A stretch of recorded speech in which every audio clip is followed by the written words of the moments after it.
Welcome to A Window on SAHMRI, where we take you inside South Australia's independent not-for-profit health and medical research institute. Each episode, we get to know the people driving our life-changing research, getting into what motivates them personally and how their work is delivering a brighter, healthier future for all.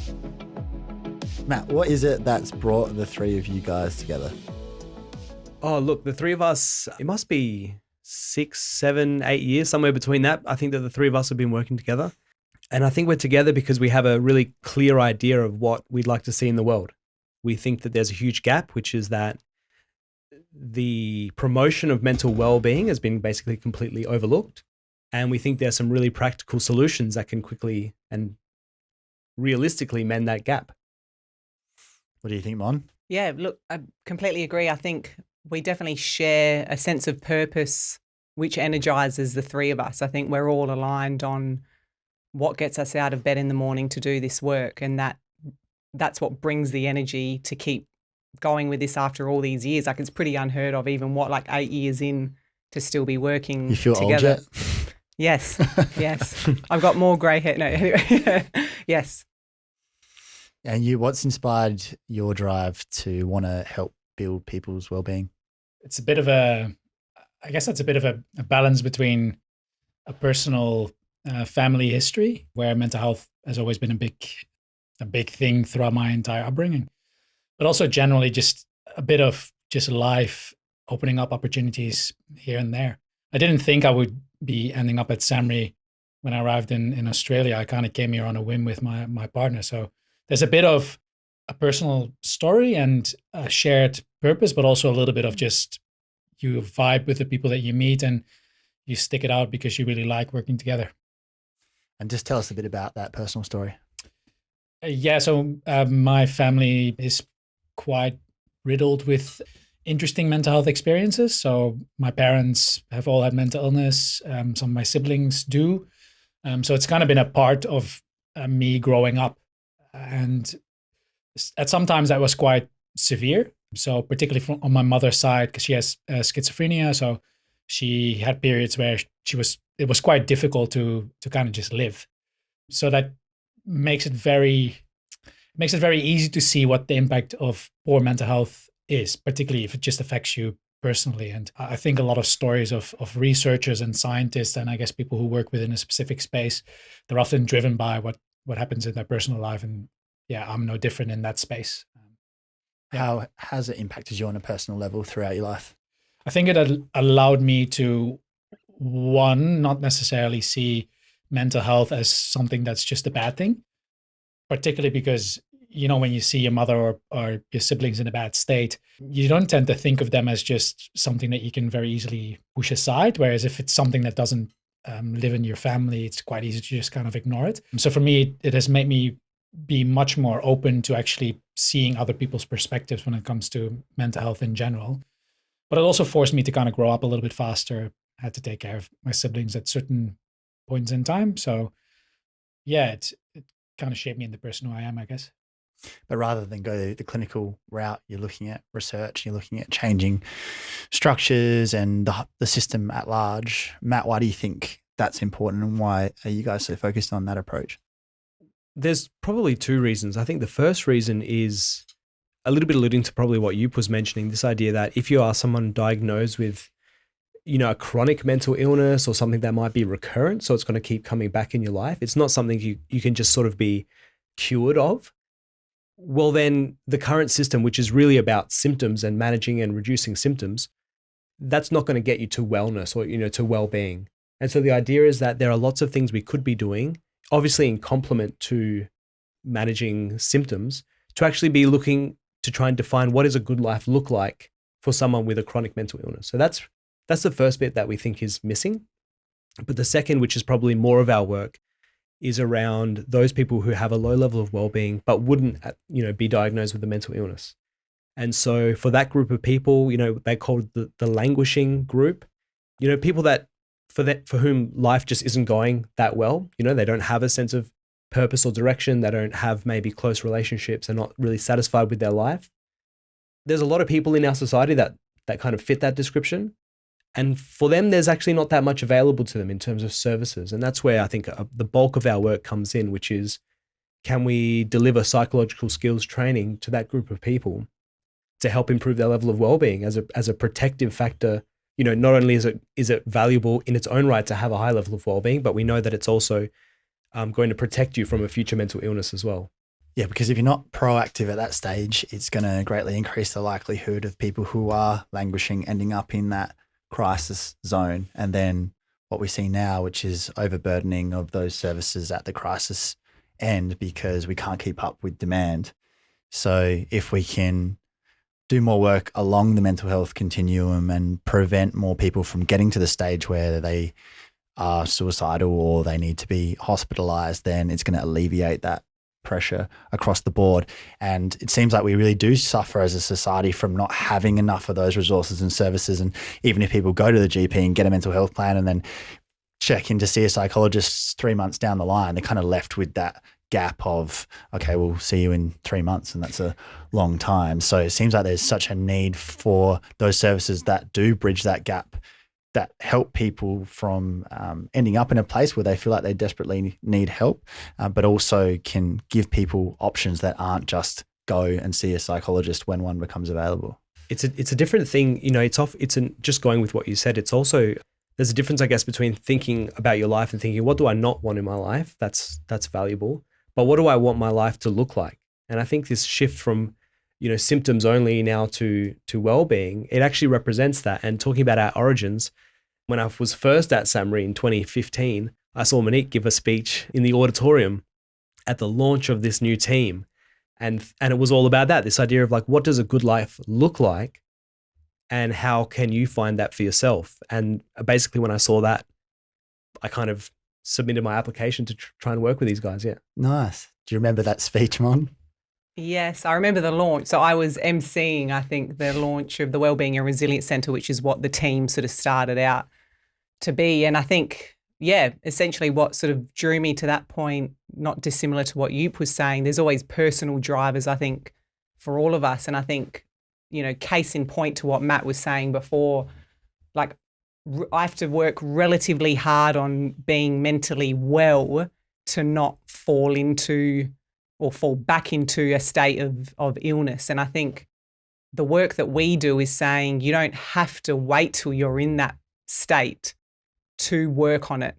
And the work that we do is really around, well, what can we do in between seeing a psychologist or getting that one-on-one help? What are the things that I can just do, or we or anyone can do on their own or with their partner or with their family or with their colleagues to keep mentally well, rather than waiting until you're not to do something about it. So, yeah, I think I definitely remember the launch. I remember seeing Matt there. I remember Matt joining our team really soon after. And yeah, I think we're all driven by that personal drive to want to make this more easily accessible to people.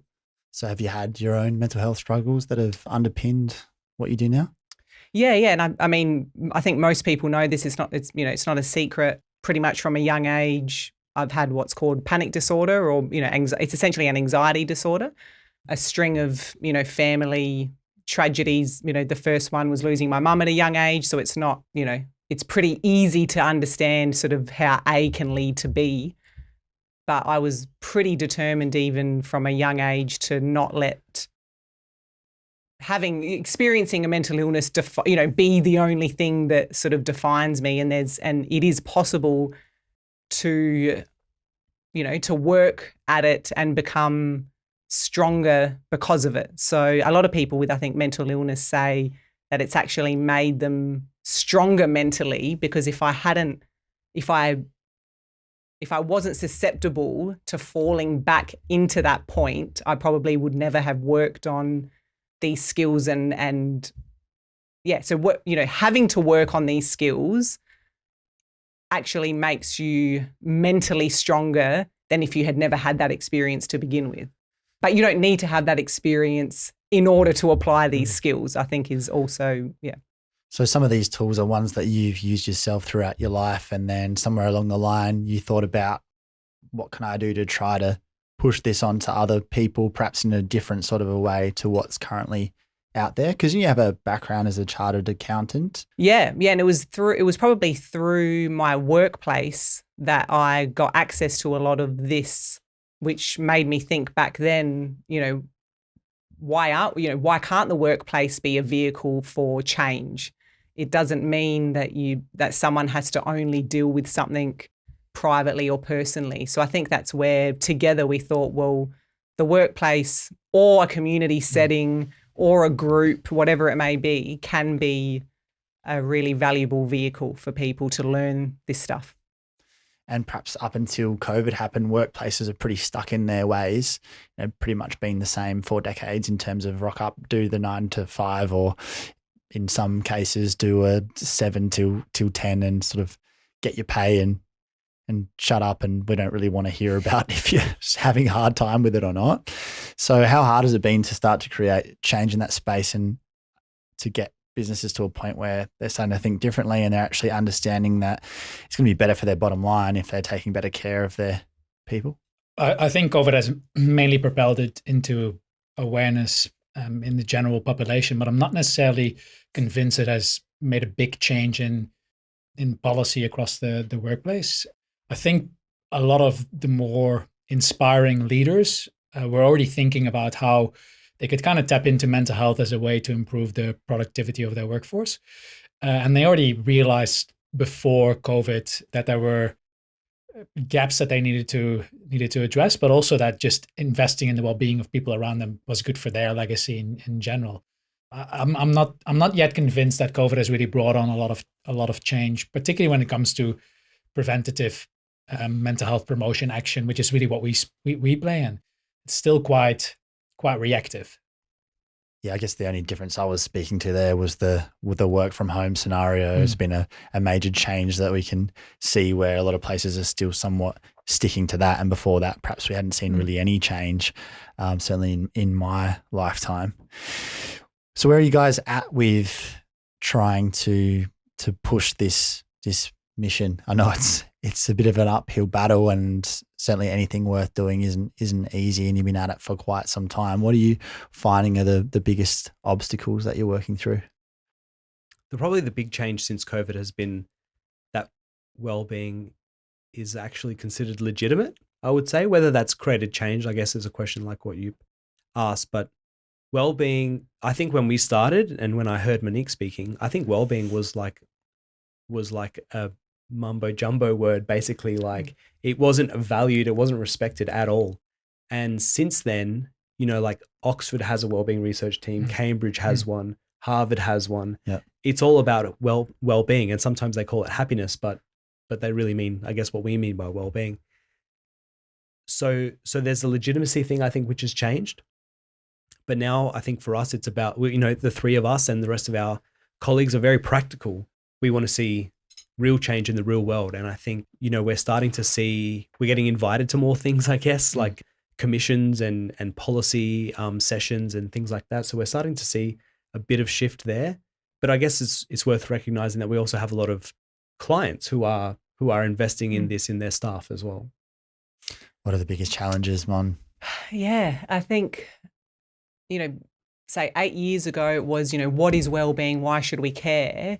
Now it's who's willing to do the work to make that next step to change. It's easy to, put on a few talks. And by the way, I want to say before I keep talking, none of these things are, all of these things are great. So doing it, awareness talks or having the morning tea or the breakfast, all of those things are fantastic. It's much better than nothing.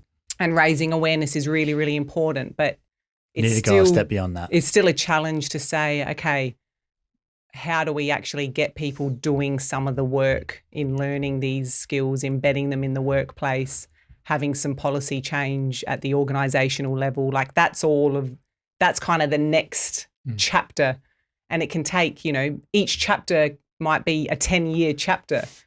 So even though we're sort of eager to do this, we also, one of the challenges is actually being patient for the rest of the world, being patient for the population to kind of slowly catch up to this.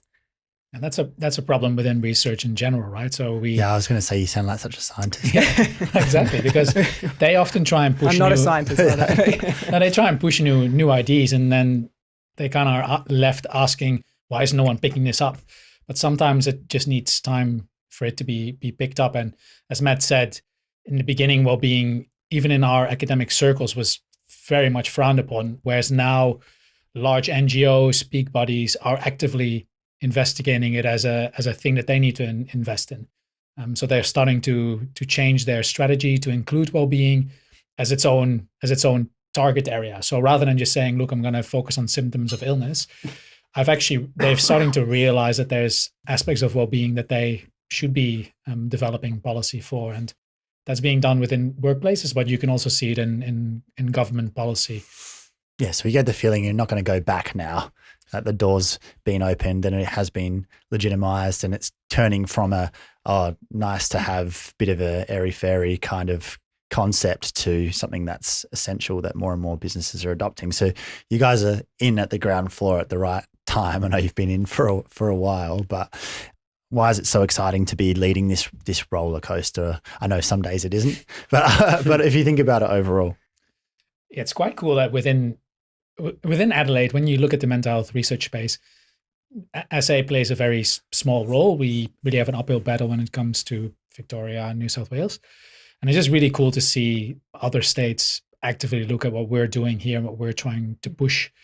And I think that sometimes gives us a little bit of motivation in the more darker days, because we can easily see that there's something here that really needs to be pushed if New South Wales and Victoria are willing to have a look at what this small team is doing.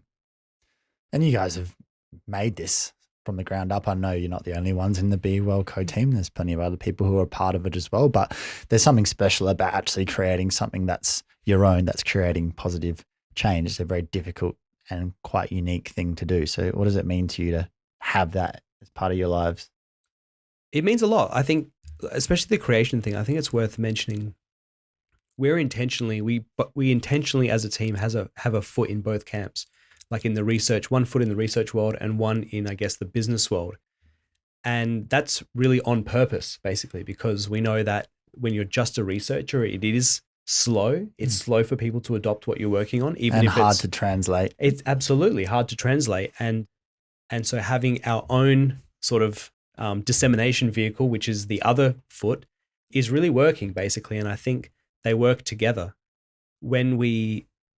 It's also that we have created an income, through the business to fund the research that could never have been funded. So it kind of works in both ways, which I think is the most exciting part. You're bringing together the creativity and the practical part, which often you can have one or the other, but it's kind of takes a bit of a magic to bring them both together and then to actually keep it together and then grow it. There's a lot that goes into it. Yeah, and I think it's a credit to the team, the rest of the team as well, those who have been with us for years and years, and we've also got newer team members, and it's not easy joining something that's pretty high risk, really. We are a small business. Yes, we're part of SAHMRI, obviously, but we are also our own small business, and that comes with days that are uncertain, and so it's a real credit to the team that are with us and are sticking it out with us doing this work, because it's not always that easy. Speaking of days that are uncertain, how well do you manage your own well-being? Yeah, look, I think I sort of touched on it before. I know that I have to work at it, and that differs. Different periods might need more focused attention on doing the work than other periods. But yeah, this year's been a tough year just in general. I think, cost of living crisis, economic crisis, I think there's challenges happening all around us. So yeah, this year's been particularly a challenging one. But yeah, I think taking time out is probably been a lesson for me and probably all of us, because we're really committed to this mission. What I possibly failed to do, say, 3 years prior to this one is pause and take time out. And this year I've made a real conscious effort to do that, and it's made a massive difference. Matt, you've been feeling it too. How do you go with this? Oh, look, better and worse. I think it's all the researchers that you've had on have probably told you how the how much of a roller coaster it can be between rejections and acceptances and all these sorts of things. So for me, it's about connecting with some of the more stable parts of my life, for example, and I've got 2 little kids at home.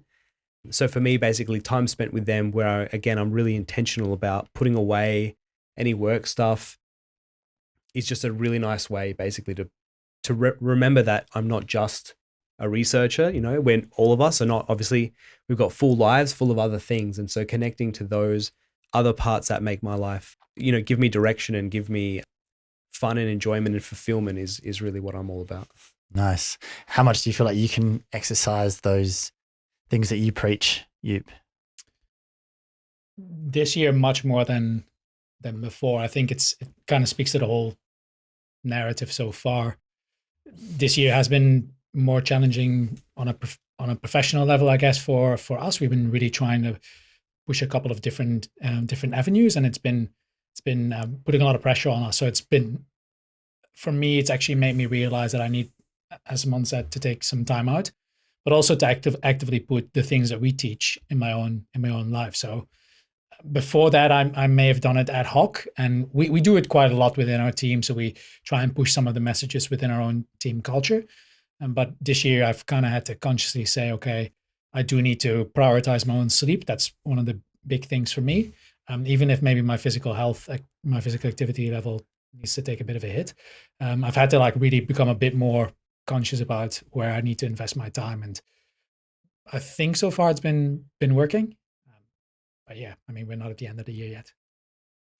I guess you guys have a real first-hand experience when you're pushing and preaching workplace mental fitness, and you are running a business and then also trying to put these things into practice. So you're living this as you're going along. So it's not like you're just preaching to workplaces and you're up on some pedestal somewhere, not struggling yourselves in your own ways. So I suppose, how much do the devices that you use and the Be Well plan, those kinds of pieces of that program, come into your mind in your own lives? To be honest, a lot. So the program that we deliver, it is all about these kind of almost micro habits of little things you can inject into your life. And like you said, I think part of what makes our program so effective is that it's very real, in the sense that it's, some sort of wellbeing programs can overlook the negatives. They just almost pretend, just focus on the positives, just put all that stuff behind you. And that's just not the real world. So, and I think you were talking with Joep just now about this idea that we live in the real world, and yeah, we could do all the wellbeing things, that we like, but if it comes at the cost of productivity, well, then we're not going to have jobs. So it's a real life balancing act. But I think having some pretty solid habits in your day is just extremely valuable. And so, yeah, hopefully that's answered your question. What do you rely on each other for? Because I feel like you guys, I know you do your own thing and you have your own strengths, but having been in this for such a long time and all having some difficulties along the way, what do you each feel like you rely on each other for? And I suppose, what are you able to get out of doing this together rather than just doing it alone? Yeah. Oh, look, I think one thing, and it sounds pretty simple, but we often will have debrief time, even if it's off-site, having a coffee or, whatever. And I think in hindsight, that's been,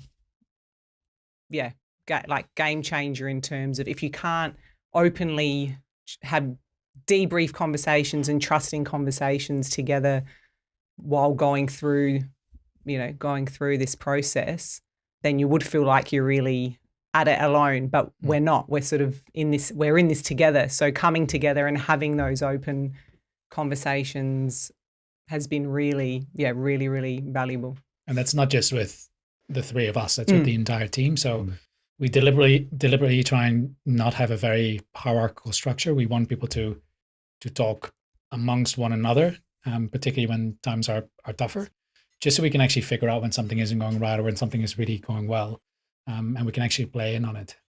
So it's textbook Org Psych 101, but it's not always easy to implement. So we spend quite a lot of time on making sure that our team feels well, we feel well, and we can actually share with one another what everybody is up to.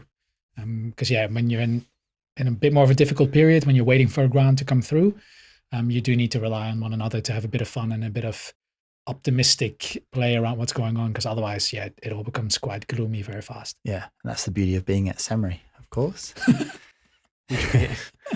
Just that there's so many people together in the same building who are all waiting for grants to come through and they're all hoping for the best. I thought you meant like the fun, playful atmosphere. Oh yeah, that as well. Yeah, that as well. Well, more so than some other places for sure.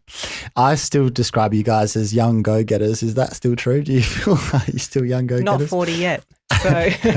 So yeah, I'll still class myself in the young category. Yeah. Do you feel like your energy's the same as it was 8 years ago, or what's changed for you guys?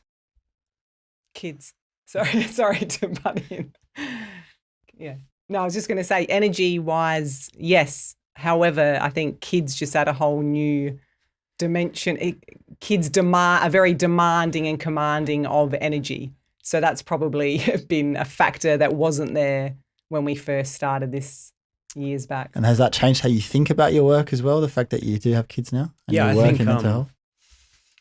Well, you just have to prioritize. And I think it sounds like, I think even how Mon just said it now, like demanding on your time, but it's time you want to give as well, Exactly. right? I think it's helped me personally, I assume probably you too as well, make better decisions rather than just jumping on every opportunity or every little thing. It's actually like, wait a minute, there are other things in my life now that are also very important to me.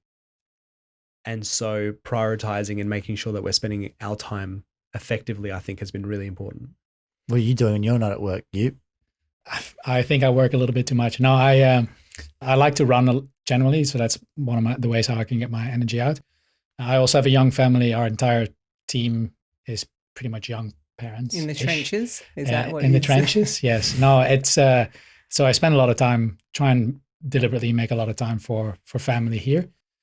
Yeah, and that's it. Bit of cooking to kind of clear the mind.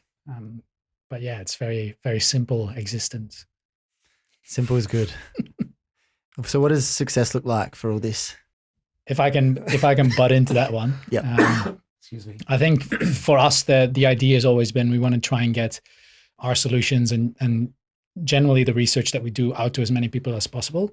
If you think about a psychologist, they can only see, 30 people at any 6 months.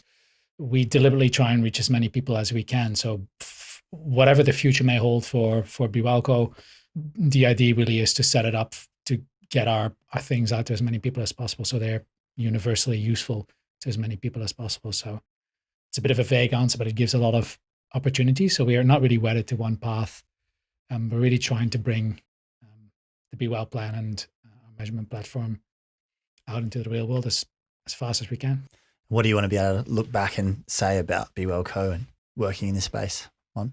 Yeah, I think sort of carrying on from what Joep was saying, if more people can say, I learnt about this stuff as a business as usual life skills, and not that they've learnt about this because they hit a rough patch, but that their workplace or their community centre or club or whatever it is, that more people in 10 years say, yeah, I know about that and I know about it through this, not through necessarily having to hit a rough patch. So, yeah. So I probably lost sight of your second question. That was all right. How much do you feel like we're on our way to that, Matt? Because I think we're making progress. You seem to hear about it a lot more than we did anyway. You do. I still think, we're researchers, so we're always pointing out the problems rather than focusing on what's going right. But often when we're talking mental health, we are still talking mental illness. And not that that's necessarily a bad thing, but for us, if you talk about your physical health, people understand the difference between, what's a disease or some health challenge, but they can separate that from here's what I do for my health. And so that's really what I would like to see in the world. I think it's probably the rest of the team as well, this idea that can we have clarity? Can the average person on the street have clarity around, this is what I do for my mental health and well-being?